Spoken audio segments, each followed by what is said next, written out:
welcome to the show. Hi, thank you so much for having me. I'm very excited to be here. Me too. So I want to loop everyone listening in because we put a call out to our club members about volunteering for the show, and we got more volunteers than I anticipated. So there was this big gap between the time you applied and today. So I think the best place to begin, even before we hear about your business, fill everybody in on where you were at when you applied, what you've learned maybe since that time, and then what you want to walk away with today. Great. So when I first applied, I was in this space where I was juggling so many different projects. I'm a filmmaker, I'm an actor, I've got projects going on in those two areas. And I'm also I moonlight as a student. As a student, you can find me at 2:00 in the morning writing an essay in bed. And I also am working on my business and trying to grow it and find ways to show up consistently with habits and systems. And yet I find myself constantly not doing that. So I sort of applied with this idea that we could sit down and really nut out, okay, how do I need to show up for my business on a weekly basis and really get in the weeds on that? Since then, I really realized that I'm someone who lives and dies by a deadline. I really need that pressure and accountability to someone else. Setting deadlines for myself doesn't seem to work. I'm like, oh yeah, I see it on the calendar, great, bye. But with when I have someone else to be accountable to, I start to show up in a very full way. And so what I did was I was listening to a few different podcasts of yours and found that the best thing to do was probably to get some help. So I ended up hiring a VA for that purpose, to sort of have someone who can project manage me, and so that I can be accountable to them and put my money where my mouth is. And I just hired her yesterday. So it's very exciting. We just said yes, we're signing on the dotted line and we're getting started. And I'm thrilled because she has more expertise than I do. And that's exactly what I wanted. I wanted someone who can show up with more experience for me, so I can say, okay, what do we do? This is what I want and how to get there, which is something that you taught in a previous podcast as well, which was so, so helpful for me in terms of delegating, because like to control everything. I know. So that's where I have landed. And it's been a really good journey to get there. And what's actually it has revealed to me is now I have to be ready to show up with with my list, with those emails weekly, with the social media content. And I'm sort of unsure about where to take that. Got it. Yeah. Okay. So here's what I understood. Number one, just to fill everyone in, Izzy's company is called Creative Luminaries. Izzy is, and I'm going to forget one of your careers. You're a filmmaker. I think you shared with me you have 2 films that you're in post-production on. Correct. Another one that's entering festivals. Yes. Okay. So there's 3 films under that umbrella. Yeah. Are sort of needing management for 3 different teams. Yes. Got it. Plus you're an actor. So you're working, you're also auditioning, and then you have your coaching business. So there was definitely, I don't want to say overcommitment as though it was a mistake, but like a wormhole. You found a wormhole somewhere where there were more than 24 hours in every day for you, evidently. Yes. Plus all the work to finish your degree. So a very full life. And you were in a space of wondering, like, what's wrong with me? Why am I not prioritizing my business, or why can't I get it all done? And then you saw, oh, no, one individual can get this all done. So now you've hired a VA who's going to project manage you. You realize you respond really well to external accountability. Absolutely. Okay. And the funny part about it is that initially I thought, oh, I just need a coach that can help me move along. And then I thought, but that's just adding more to my plate. What I need is someone taking stuff off my plate. Yeah. So it really was the right choice for me. And I'm thrilled to have that. But now it's also bringing up, okay, where to from here? Because I'm someone who has lived by this fight or flight mode since I was 18, and I was, working in a television show 3 days a week, finishing my high school degree 2 days a week, and I was starring in a musical at the time. So it was like I was sick constantly, and I don't want to live that way anymore. I want to enjoy life a little bit, even though I'm very career oriented. So it's definitely time to stop being so in this hamster wheel and start to just breathe and enjoy what I've set up for myself and work so hard. Amen. I'm going to warn you about one little thing, and then we'll move our conversation forward. And I can only speak from my own experience, but when I have hired, and we just went through this with Julie on our team, who's incredible. Julie produces the podcast. So hello, Julie, you're doing a great job. But there was probably the first 45 days of the project manager whose job it was to make my life easier.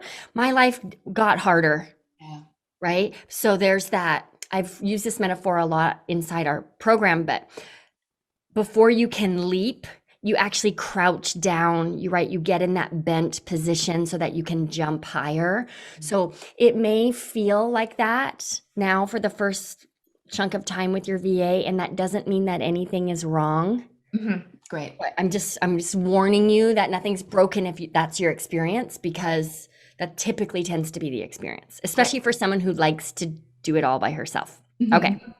Okay, so we're ticking the box around delegation and just getting extra support. What, if anything, has that revealed to you? Because now, theoretically, there's this space to put yourself out there and follow through on the marketing pieces. Mm-hmm. What's present for you around that? What's present for me is this feeling that now that I have essentially, on this idea plan, now that I essentially have this support system that we'll be developing, I'm realizing that I don't exactly know what to say or who to talk to. And I think that something we spoke about was a lot of the time when I'm in inaction, I tend to blame myself with, I have too much fear, I'm resisting, I have limiting beliefs, I need to go inward, I need to meditate, I need to figure this out. Whereas sometimes it's not, yes, that resistance piece is there. Absolutely. Every day of my life. And yet I'm really good at facing that when I know what I'm doing. And I'm really good at showing up when I know what needs to happen. Mm-hmm. What I'm realizing is that it's not all my fault in terms of that blame and fear and the resistance. It's actually not all under that umbrella. What's actually happening, I realize, is I don't know if what I'm doing is, if I suppose the way that I'm teaching right now in terms of my niche is actually is actually who I want to be serving or how I want to be serving. And I think that's why I'm not consistent with emailing people and getting up with my social media content and going live and doing all these things that are easy for me. I'm technologically savvy. I know how to write an email. Right. Well, and you know how to tell a story. Right. So it's actually not so hard, but I think that I struggle with, but why am I saying this? And who's listening? And who do I want to listen? Yeah. Mm-hmm. I hear you. Mm-hmm. And so, okay, great. There are layers to this. Yes. Definitely like a fear of visibility playing a role here, but you've been giving that, what I'm hearing you say is you've been giving that more credit than it actually deserves. And perhaps with a newly clarified target audience and message, it's going to strip away a lot of the excuses that your fearful self has been able to hang on to up until now. Yes. Okay. So I want to just shout out Tamika Awai. Everyone listening, we'll put her episode number in the show notes because I don't have it memorized off the top of my head, but she is a content expert. And she in particular is a expert around nurture content.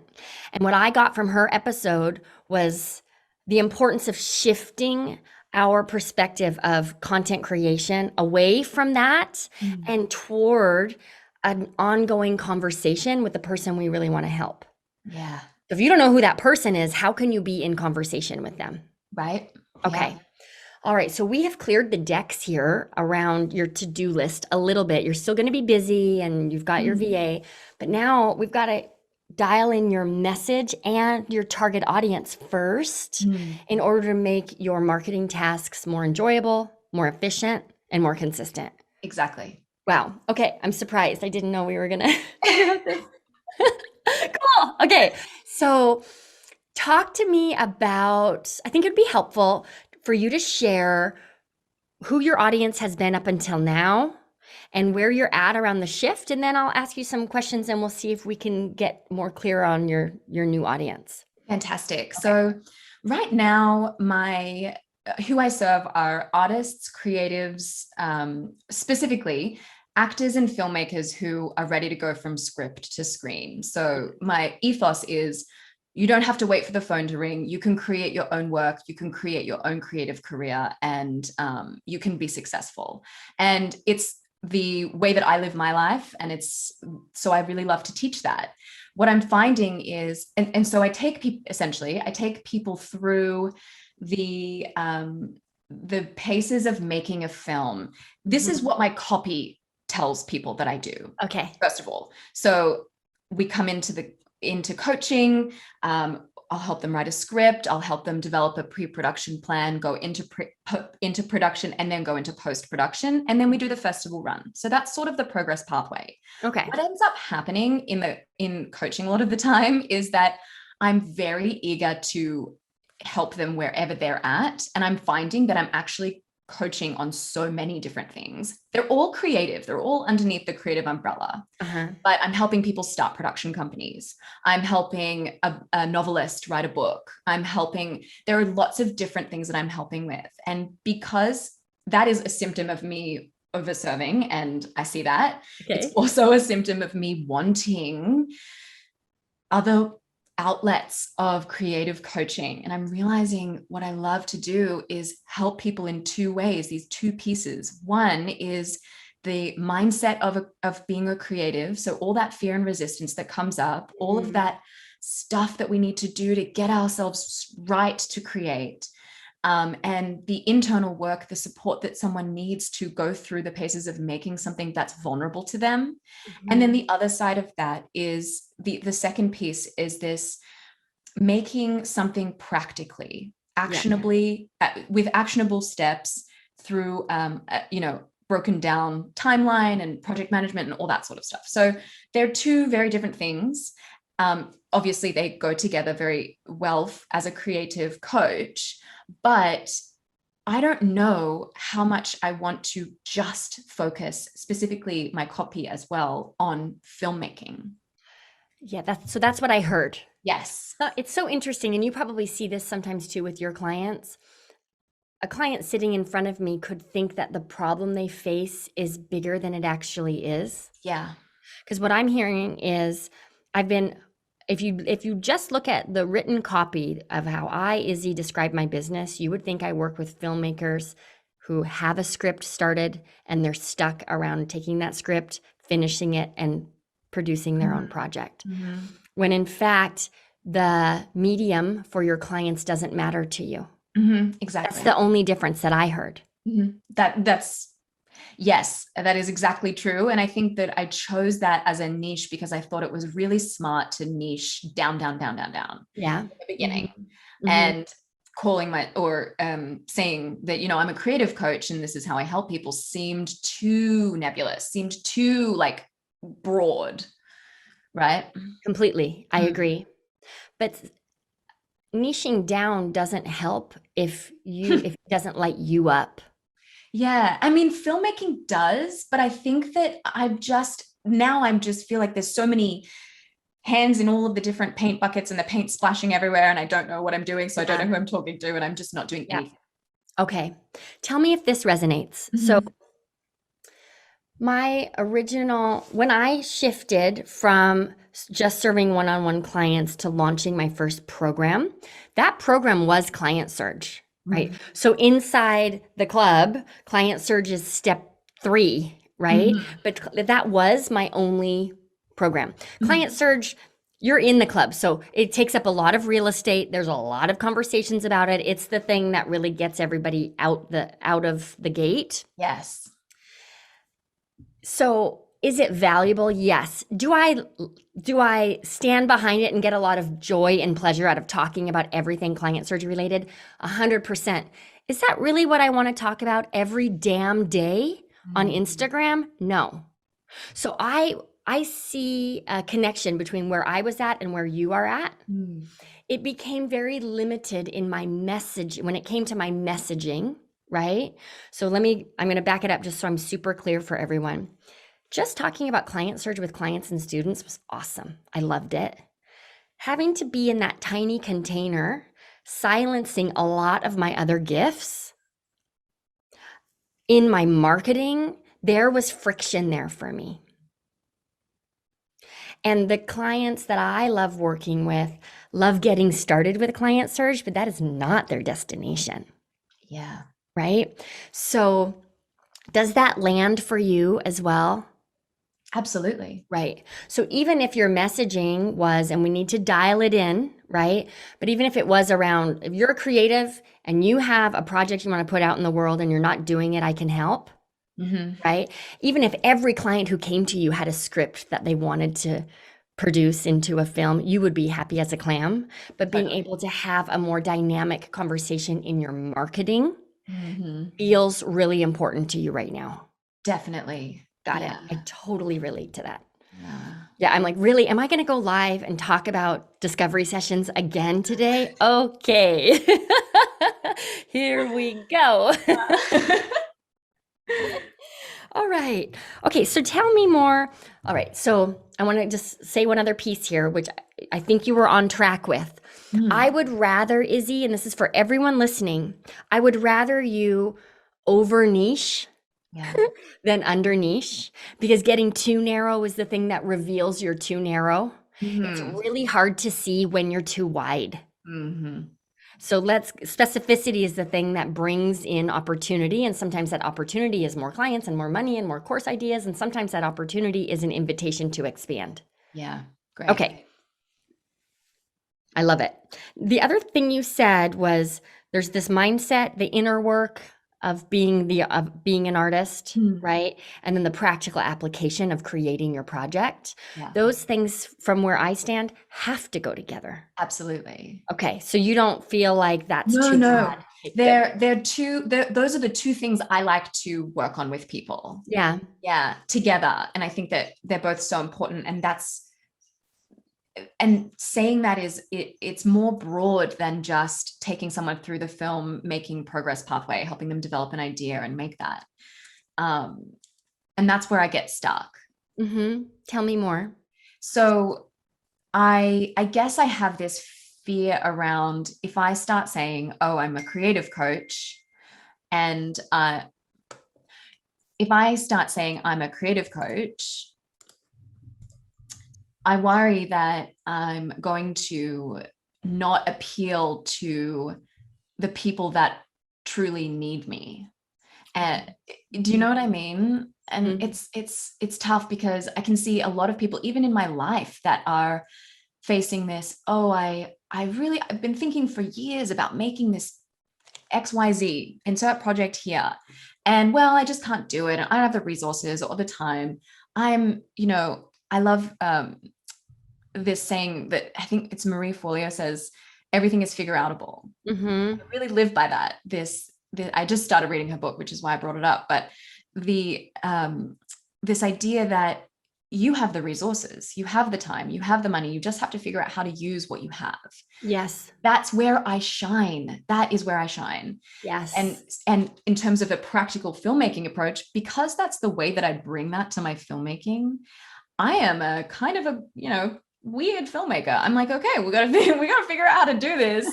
I'm not a type A in that space. I'm not, everything needs to be organized completely and in line. I'm like, okay, grab guerrilla style, grab a camera, let's go. And I can also do the fully organized, timesheet. Everything is planned out, everything's circled. So everything's, shot listed out. I can work in both of those spaces. Where I shine is this: what do you have in front of you, and let's make that work. Yes. Right? Got it. Yeah. Got it. Okay, so we don't need to go down too far down the rabbit hole of what is my title. Nobody cares, No one cares. right? So if Yeah. someone tells you what you do, I just don't say I'm a creativity coach, right? Say I help artists. Yeah. Right? I help artists use their resourcefulness to finally make their dream project. Yes. Yes, Dallas. That's what you do. So we're done. That's good. Yeah. And That's it though. That feels so aligned. Yeah. Yeah. Okay, bye. All right, so what I want to do is take a break and then let's come back and look at two things. Who is this dream client? And then let's identify, we're going to take a page from Tamika's book and identify just a handful of core, Tamika calls them nurture themes, right? But core issues or core beliefs or core areas of stuckness that you can address in your content moving forward. Does that sound like a plan? Yes. Awesome. Okay. Thank you. Great. We'll take a quick break and then come back and get to work.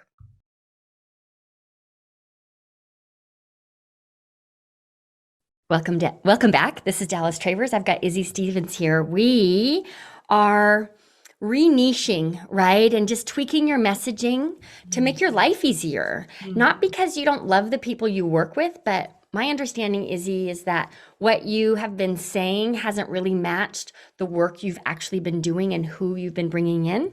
So by broadening your message or by giving you permission to talk about more things than just scripts, Yeah. going to make it easier to put compelling content out there in the world. Yes. Okay.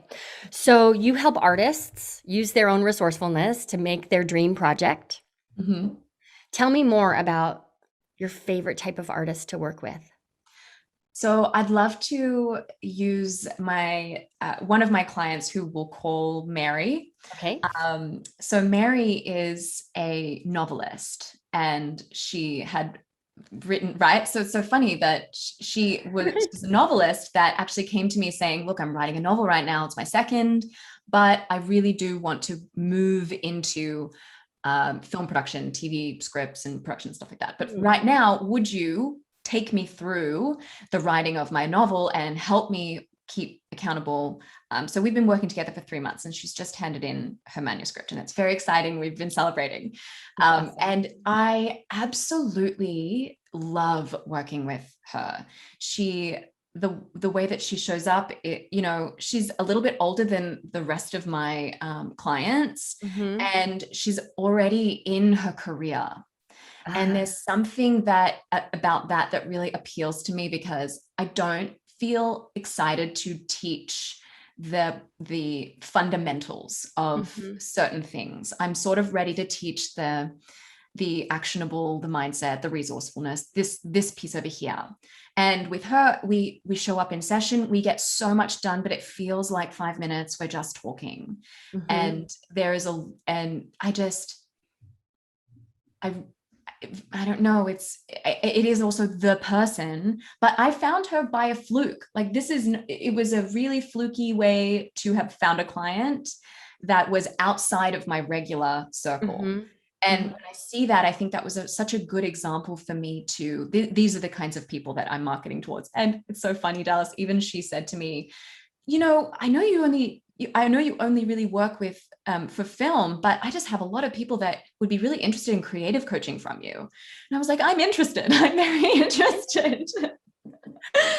Because she's like, you're so good at this. This is what people need. And I want to live in that space and figure out how to appeal to that person. Yeah. Great. Okay. So thinking about Mary. Okay. So before I ask this question, what I heard you say was, we want to speak to, is the word seasoned an okay word? Seasoned artists? I suppose so. You may find a better word, but for something our conversation insert here. today. Yeah, okay. That sounds good. So seasoned artists, and however she would label herself, right? So now guess who gets to do some more Spark interviews? Yeah. Who have a bit of a track record and find themselves, for whatever reason, stuck or moving at a pace or moving at an uncomfortable pace, Mm-hmm. Mm-hmm. right? So whether that's inconsistent or disjointed or just too darn slow, right? Or perhaps they've created something before and they don't want to do it that way again. How you Exactly. talked about your career, you're like, I would like to create things without being sick all the time, right? Yes, Okay. exactly. So they know enough to know there's a better way to do it. And probably like you, they know the power of external accountability. Yes. Yeah, got it. Okay. So now we're jumping ahead inside of the club curriculum to like the content frameworks, okay? Yeah. Or even those spark interviews where we get really clear on their current circumstance and beliefs that they have about themselves in particular due to those circumstances. So if we look at the things that weren't working for Mary, what are a couple of those circumstances?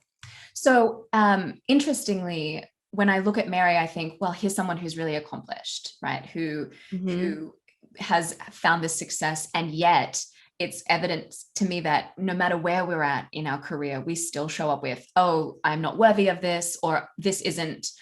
I still have to prove myself, or I'm not going to make a career out of this. I'm, at 11 o'clock at night looking at job listings thinking I might need to jump ship. And even someone who is at that place is struggling with that fear of failure. Great. I think that there's a lot of that in there, and I really enjoy coaching in that area because I found it to be very effective. So I would say that she would describe herself as a writer, but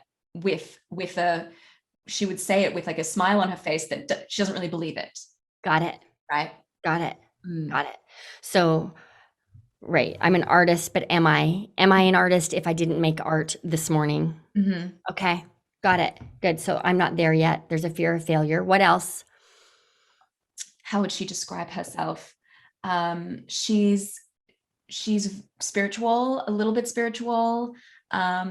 It doesn't overpower the conversation, but we share an experience of spirituality, which helps us frame things. Mm-hmm. And I really align with that. She's very. Am I talking about her as a person? I'm glad you asked because I was just going to clarify. Let's look at characteristics of the circumstances she was in. I'll give you an example before hiring you. Great. So a circumstance might be, I wrote a book before. Why is this not easy this time? Yeah.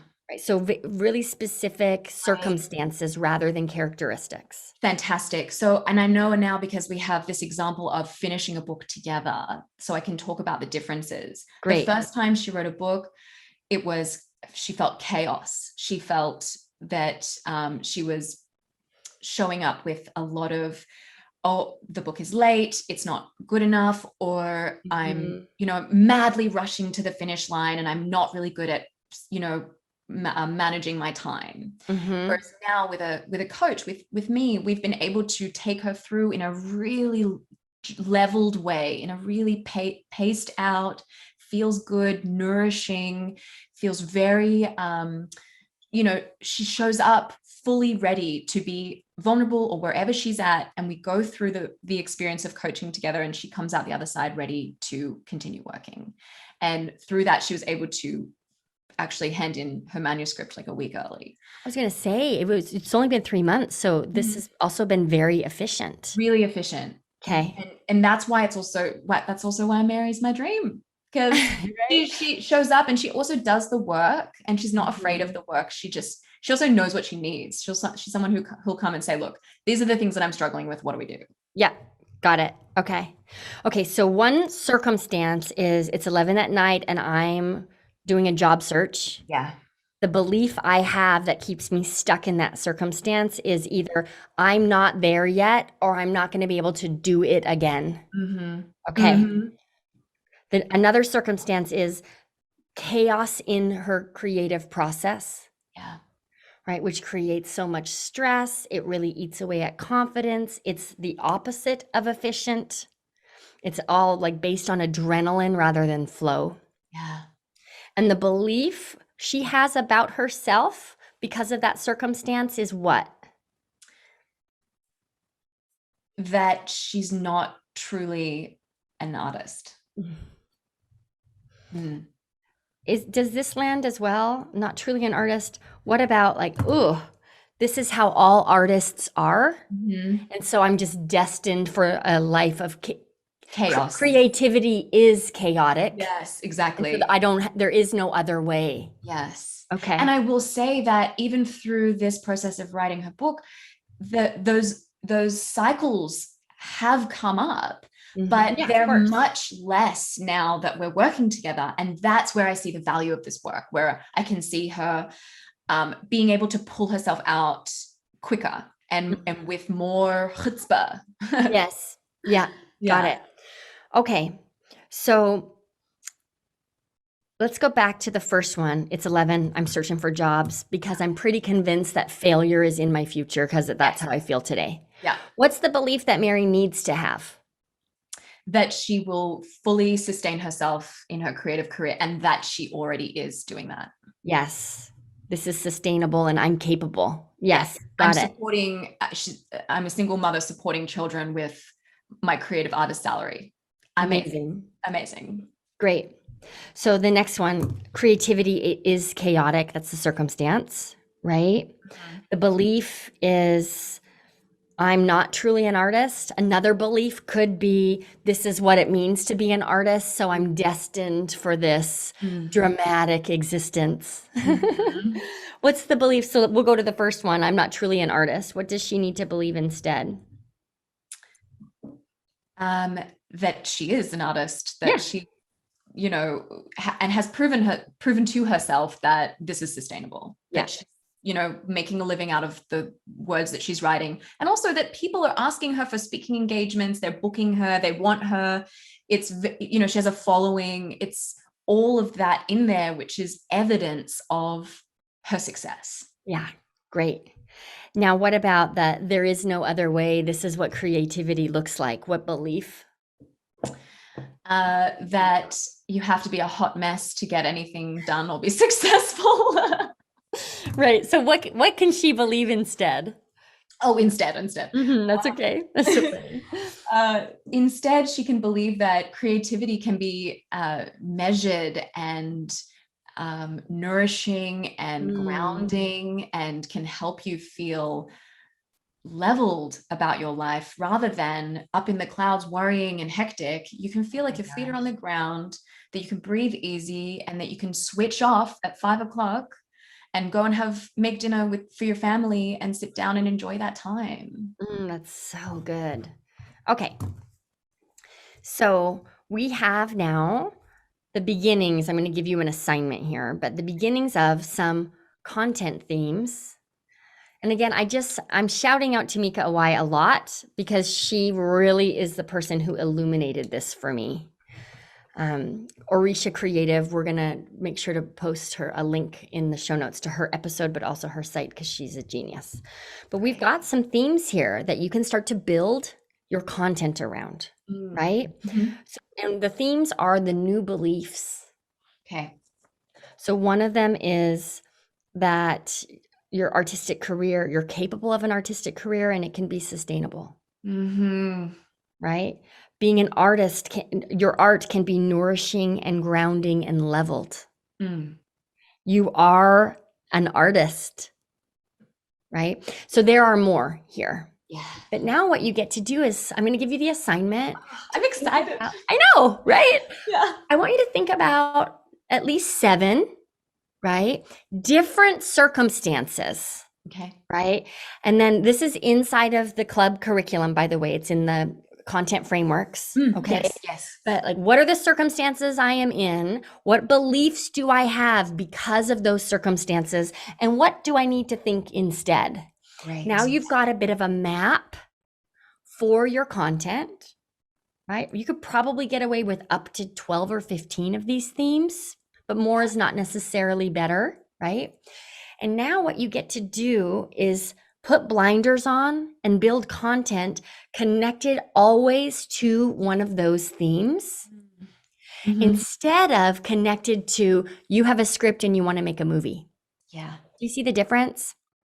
totally. Yeah. Yes. So Mhm. I think a lot of times, and this is for everyone listening, when we think about content, the place we start from is what is the result I help my clients create? And now I need to talk about that result. That's what I was doing with Client Surge, Yeah. right? It's like, okay, I guess we're talking about clients all the time instead of really thinking about what are the themes here that need to be addressed in order to help you marry my dream client. Give yourself permission to Mhm. invest in this kind of work. Yeah. Yep. Thoughts about this? Questions? Just feels so clear. And I've gone through the content frameworks and I started to create these emails that I wasn't feeling aligned with. And so I Mm, just never sent this stuff out. But I feel so much clearer with how to, I mean, even going back through my session recaps with Mary and finding those little nuggets of what we talked about and how we came to a conclusion. And there's so much in there that I can really pull out now that I have a better framework of who I am and what I'm, how I'm teaching people and who I'm teaching. Or, yeah. yeah, All right. Let's create an action list for you. I love that. You can say no to any of these suggestions, of course. I think the first step is come up with a relatively final draft of your dream client power statement. We Mhm. may already have it, right? I help seasoned artists become resourceful and make their next big dream project. Yeah. But there could be something around flow or nurtured or about their creativity too, Yeah. right? Mhm. Okay, step number two. I would love, you just hired a VA, so we're going to model that a little bit. I would love for you to create a super short job description of your dream client so Okay. that you can post it on social and bring in some spark interviews from with more Marys. Yes. Yep. Mhm. Right? So, like market research, Great. I'm fine tuning a new program to help artists, help seasoned artists, right? Insert dream client power statement. Mhm. I'd love to get on Zoom and pick your brain Mhm. if you, and then bullet points Mhm. Mhm. and get Great. really specific about a track record. Even if you, age so does not matter at all when it comes to this avatar work. It's actually can be distracting, but Totally. there's a maturity. We need to drop a clue in there about maturity Yeah. or life Yeah. experience. Life experience or emotional maturity or Yeah. something that, yeah, Yeah. exactly. Something that shows that they're ready. Mhm. Or have Yeah. So experience. we're going to do a dream client job posting. Love If it. you can you post it inside our Facebook group and you can get feedback too? I want to see it. Absolutely. Great. Step three is some Spark interviews. For our listeners, Spark interviews. I don't know if you were on this call. It was our last Q&A call. Tony, who she and her husband have a business teaching like five-star cooking classes to home cooks, Mm. essentially. Mhm. And through the Spark interviews, Tony realized, oh, all of my messaging is wrong, right? My dream client doesn't feel stuck or frustrated or rushed about cooking. My dream client isn't looking for Instapot meals. My dream client, cooking is creative expression. They Yes. want to spend 90 minutes in the kitchen every night cooking incredible Mhm. dinners. So that's the beauty of Spark interviews is it's just like they spark things, Yeah. right? So let's Yeah. do some Spark interviews and the goal is to come up with some themes Mhm. to inform all of your content. And these themes are not related heavily on a specific outcome, Great. right? Or on the what's the word? On the medium of the Mhm. outcome. Medium. Mhm. Yeah, good. How does that feel? It feels so good. I'm so excited. Yeah. Okay. So let's imagine that these four steps are finished. Mhm. How is that going to shift the way you've been able to consistently or not consistently deliver the content that inspires you? Well, this podcast interview with you, paired with my new VA, I now have this like reboot in my Mm, business where I'm going to have someone that's able to show up for me and help me with content creation I plan to do this in a way that we are meeting twice a month for an hour where I just get to brainstorm these things, and she'll be able to help me carve this out, and I'll finish the copy, and then she takes care of the email. So I'm trying to implement a system now where I have consistency, and I'm going to batch create, I suppose, you know, a few months worth at a time, emails. And I think social is the next piece that I need to really figure out. The emails I'm now feeling clearer on. Yeah. Social, I think, is really making sure that I set that time every week to go live, and making sure that I have a plan, an actual social media plan that incorporates all of these themes and these new sorts of ways of talking about what I do. Yeah. It feels a bit much clearer to me now. And I think that it was just a mindset shift, or a difference in framing, you know, what I do, that I really needed to have happen today. I was really stuck in this place of, but I help people make films, so what do I say about that? Right. You know? Yeah. Okay. Yeah. So one thing around the content, two things. Number one, you just said you feel a lot more comfortable with the email piece. Yeah. Take every email you've written Mm-hmm. and break it into social content. Right. It doesn't have to be different. Inside of the content amplifier, there's Yes. that whole training on repurposing. Yeah. So true. So Okay. start with the emails and let those inform Mm. your content. So maybe the way we approach this is, once you have your themes, right? Write an email connected to each theme. Mm-hmm. The goal with each email is to turn it into 3 pieces of social content that your Yes. VA can then schedule. Great. Great. I have one other idea. I'm so glad you said you're going to meet with your VA to just have a container for brainstorming.